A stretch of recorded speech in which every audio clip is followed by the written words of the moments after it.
Оризопроизводителите од Кочанско со нови барања до владата и Министерството за земјоделство, доколку пред почетокот на жетвата не се прифатат нивните барања за зголемување на цената на оризот и оризовата арпа, за 16 август најавуваат голем протест со блокада на патниот правец Кочани-Штипка и Облешево на неопределено време се до исполнување на нивните барања. Барања се ниската цена, откупна цена од 20 до 25 денари и земјата материја се качи за 100%, што значи оризот треба да биде 40 денара, во спротивно ќе ги оставиме, нема и да ги жнееме. Значи ние сме една социјална категорија на граѓани, земјоделците не се сметаат како еден потрошни материјал да е. За жал, сите проблеми што ги тише државата исто и ние.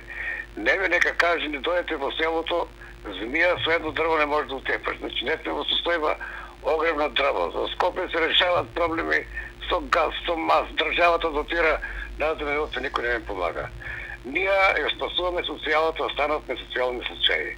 Мислам дека е жално и да земјоделец во сетеш кој произведува храна, пшеница, да му взимат по 17 денара. Мислам тоа е жално. Производната цена е 20 динара, 23.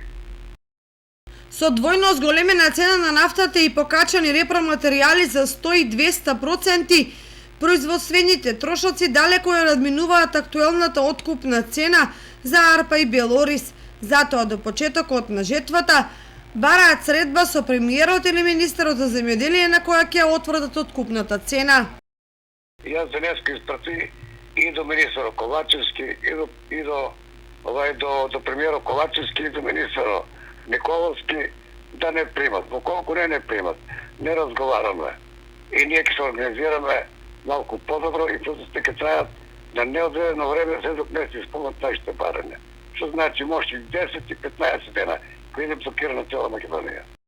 Инаку оваа година по Дори се посејани 4500 хектари, од кои се очекува принос од 22.000 тони. Сепак, оризопроизводителите сметаат дека оваа година реколтата ќе потврли за 40% во однос на минатата, бидејќи се употребуваат неквалитетни пестициди кои го редуцираат родот.